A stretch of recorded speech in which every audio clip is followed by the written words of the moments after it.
kanyang mukha at siya ay si Pope John Paul II.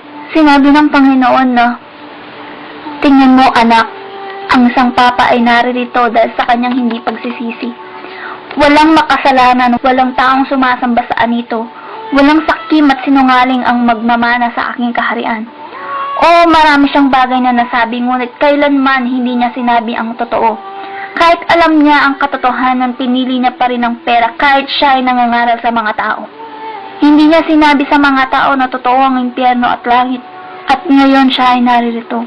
Pinagmasdan ko ang papa at may nakabalot sa kanyang lalamunan, isang demonyo na nababalutan ng karayom. Pilit niya itong tinatanggal, ngunit patuloy ding bumabalik. "Halika anak," sabi ng Panginoon. "Ipapakita ko sa iyo ang buhay ng papang ito."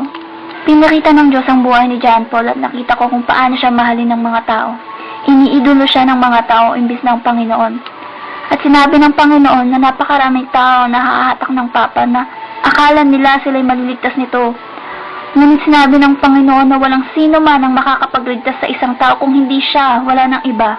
Gusto ng Panginoon na tayo lumapit sa Kanya dahil tayo mahalaga para sa Kanya. Tayo ay mahal niya.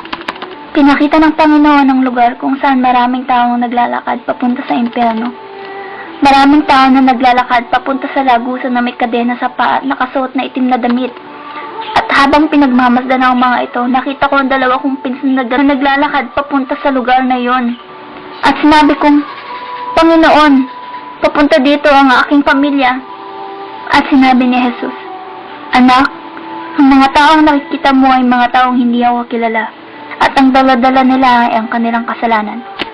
Sabihin mo sa kanila na pumunta sa akin, na patatawaran ko lahat ng kanilang mga kasalanan, na nakabukas ang aking mga palad para hintayin sila. Sabihin mo na sila ay naglalakad papunta sa lugar na ito, na pinili kita bilang isang bantay na nangangahulugang ikaw ay magsasabi ng katotohanan sa kanila." Sinabi ng Panginoon na maraming tao naglalakad papunta sa lugar na iyon. Mga sikat at mahahalagang tao. Gaya na lamang ng isang tao na pinakita sa akin ng Panginoon. Kilala siya sa buong mundo, ngunit siya ay satanista at hindi ito alam ng marami.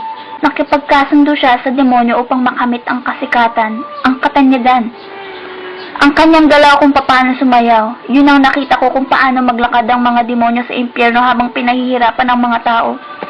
Sila ay dumudulas patalikod at hindi paharap. At ganoon din ang pagsayaw ni Michael Jackson. Hindi itong naging madali para sa akin na makita siya sa kalagayan na yun.